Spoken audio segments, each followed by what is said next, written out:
Ancient Rome was brilliant, powerful, and foundational to modern civilization. It also believed some things that, by today's standards, sound like they were invented during a long night with bad wine and zero critical thinking. This is a countdown of Roman logic that absolutely made sense back then and makes no sense at all today.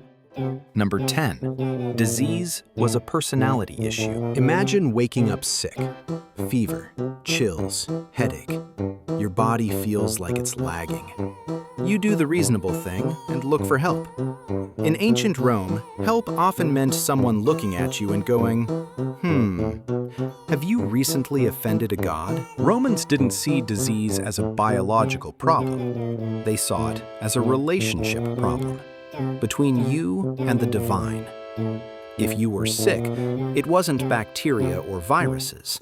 It was because a god was mad, disappointed, or just in a bad mood that week. So the solution wasn't antibiotics.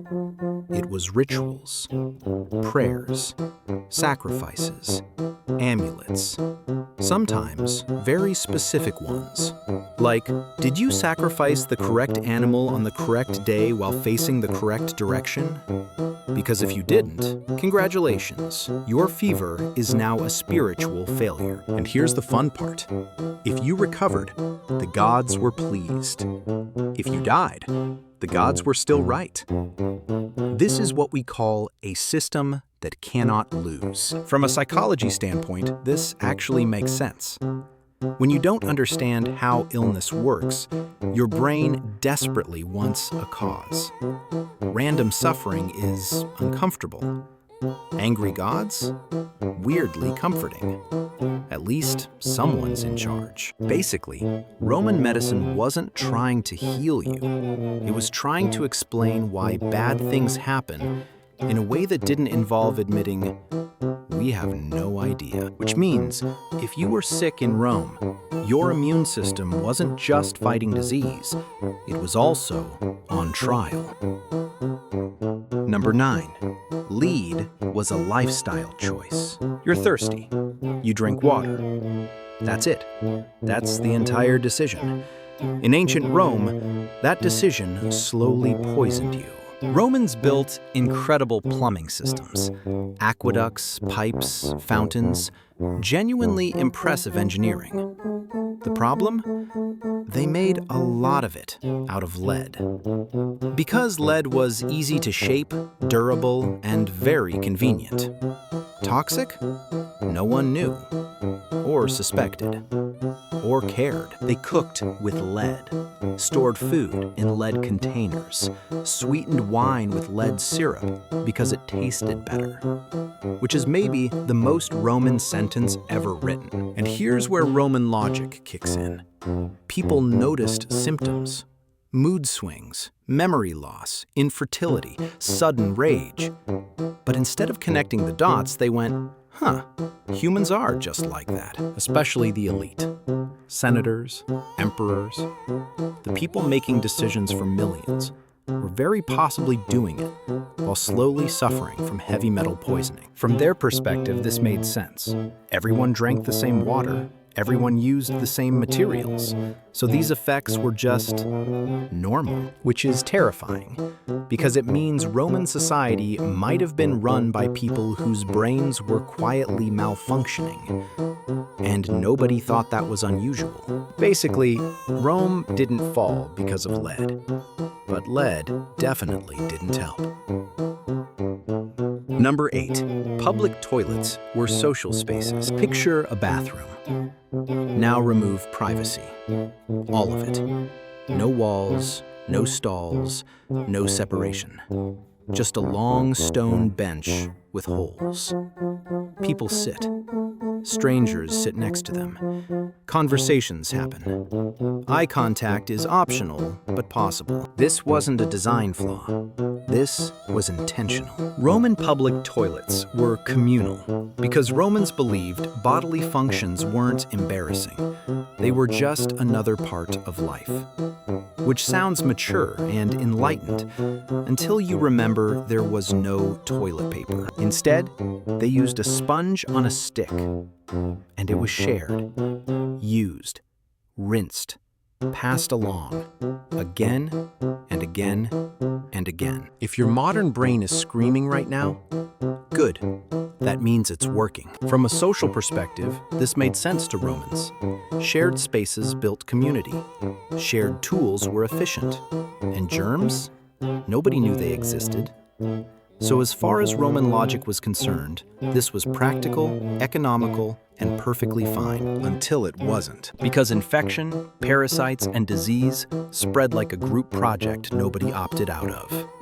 But again, when everyone gets sick, nobody thinks the system is broken. Basically, Roman toilets were proof that just because something feels normal doesn't mean it's safe, and also proof that some ideas should stay in the past. Number 7, pain meant you were becoming stronger. You get hurt. It hurts a lot. Your body is clearly sending the message, something is wrong. Roman logic hears that message and replies, good, endure it. Romans deeply admired toughness. Pain wasn't a warning sign, it was a character test. If something hurt, that didn't mean stop. That meant you were being forged into a better, more respectable human being. Like emotional character development, but with physical trauma. This mindset showed up everywhere. Soldiers trained brutally. Slaves were punished harshly. Medical treatments were aggressive. Surgery without anesthesia wasn't considered cruel. It was considered necessary. If you screamed, that was unfortunate, but also expected. And if you survived, you were stronger. If you didn't, well, you probably weren't meant to. Psychologically, this makes sense in a harsh world. When life is unpredictable and dangerous, cultures often glorify endurance because admitting vulnerability doesn't help you survive. So instead of asking, how do we reduce pain? Romans asked, how do we respect people who tolerate it? The problem is, this logic doesn't care whether pain is useful or pointless. Infection? Endure it. Injury? Endure it. Bad medical advice? Definitely endure it. Basically, Roman logic treated pain like a gym membership. If it hurt, that meant it was working. Number 6, entertainment should be dangerous. You're bored. Romans hated boredom. A bored crowd was a problem, so they solved it the Roman way, by making entertainment genuinely risky. Gladiator fights weren't just about skill. They were about unpredictability. Death might happen, and that possibility was the feature. Public executions were entertainment. Animal hunts were entertainment. Watching humans lose against wild beasts? Also entertainment. From Roman logic, this made perfect sense. Violence reminded people of mortality. Mortality reminded people of order. And order kept society stable. Plus, it was exciting. They believed controlled violence prevented uncontrolled violence. Let people watch brutality, and they won't create it themselves. Which is an idea, a very Roman idea. The psychology behind this is simple. Fear and spectacle are powerful tools. If you control them, you control people. And Rome was very good at that. The downside? Accidents happened. Animals escaped. Crowds panicked. Stampedes killed spectators. Sometimes the danger didn't stay on the stage, so if you went to the arena just to relax and enjoy the show, Roman logic accepted that you might die doing it, because entertainment was supposed to feel real. Basically, Roman leisure activities had the same safety standards as a thunderstorm. Number 5, social rank was more important than life. Imagine being judged not by who you are, but by where you stand. Literally. Roman society was obsessed with hierarchy. Your value wasn't individual, it was positional. If you were high status, the law protected you. If you weren't, the law noticed you less. If you were a slave, your suffering was legally normal. If you were poor, your death was unfortunate but expected. This wasn't seen as cruel. It was seen as orderly. Roman logic believed society functioned best when everyone stayed in their place. Equality wasn't a goal. Stability was. And stability required sacrifice, usually from the people with the least power. From a modern perspective, this is horrifying. From a Roman perspective, it was efficient. Why disrupt the system for individuals when the system itself was working? Psychologically, this reduces moral complexity. You don't have to ask whether something is right. You only have to ask whether it fits the hierarchy. Basically, Roman logic said, if the structure survives, the people are replaceable, which explains a lot. Number 4, gods controlled everything, so logic was optional. Imagine missing your bus and immediately concluding the universe is angry with you. That was basically Roman problem solving. Romans believed the gods controlled everything. Weather, health, war outcomes, crop yields, your weird rash.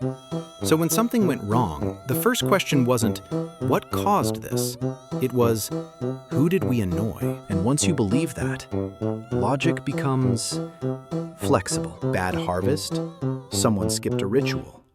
Military loss? Someone prayed wrong. Plague? Definitely someone's fault, spiritually speaking. The scary part is how useful this belief was. When you can't explain chaos, blaming divine anger gives you control. You can fix it, perform the ritual again, sacrifice the animal correctly this time, punish someone, preferably someone expendable. From a psychology angle, this is classic human behavior. Your brain hates randomness.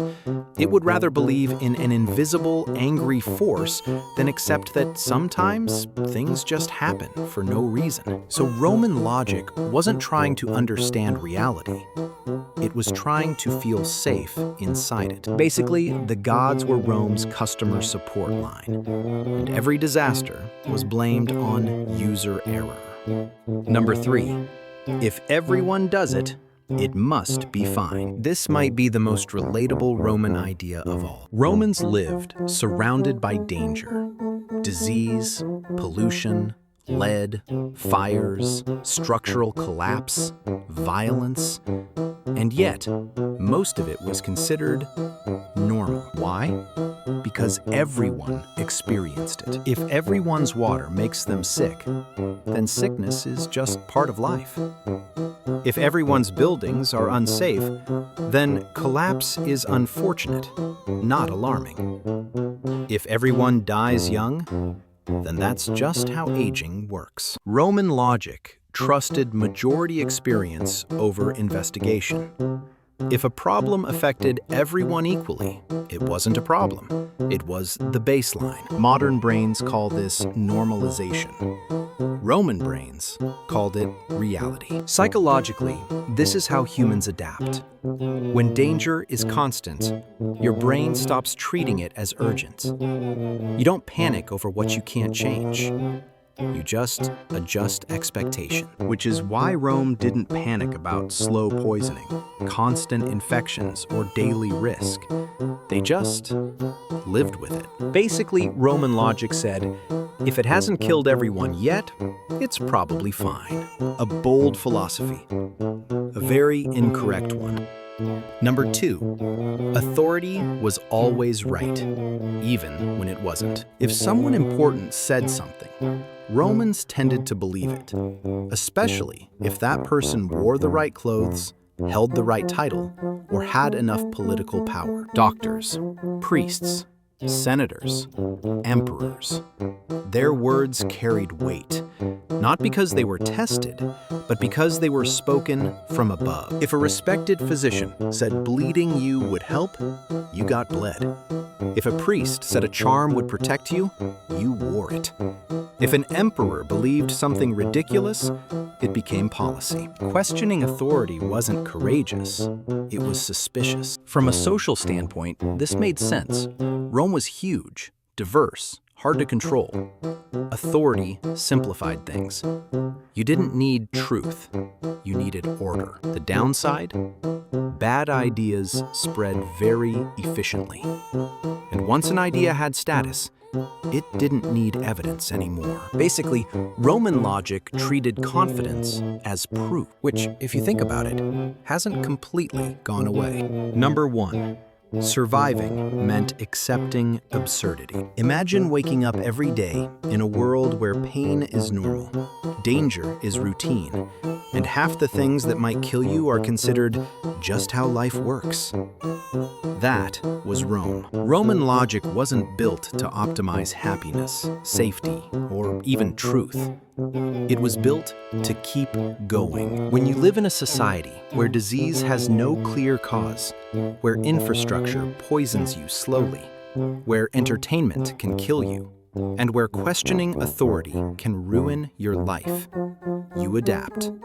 Not by fixing everything, but by accepting things that make no sense. And that acceptance becomes logic. If pain is unavoidable, glorify endurance. If danger is everywhere, normalize it. If bad things happen randomly, blame gods. If systems hurt people, protect the system. From the inside, Roman logic wasn't stupid. It was functional. It helped people cope. It reduced anxiety. It created meaning where none was obvious. The problem is, coping logic doesn't age well. When you look back from a modern perspective, it feels absurd, ridiculous, almost comedic. But that's because we have microscopes, medicine, data, and hindsight. Romans didn't. They weren't dumb. They were human. Humans trying to make sense of a chaotic world with limited information and a lot of confidence. Which, if we're being honest, is still happening today, just with better graphics. So when Roman logic makes no sense to us, it's not because they were irrational, it's because their reality forced them to rationalize the irrational. Basically, Rome didn't survive because its logic was correct. It survived because its people were very good at living with nonsense. And that might be the most Roman idea of all.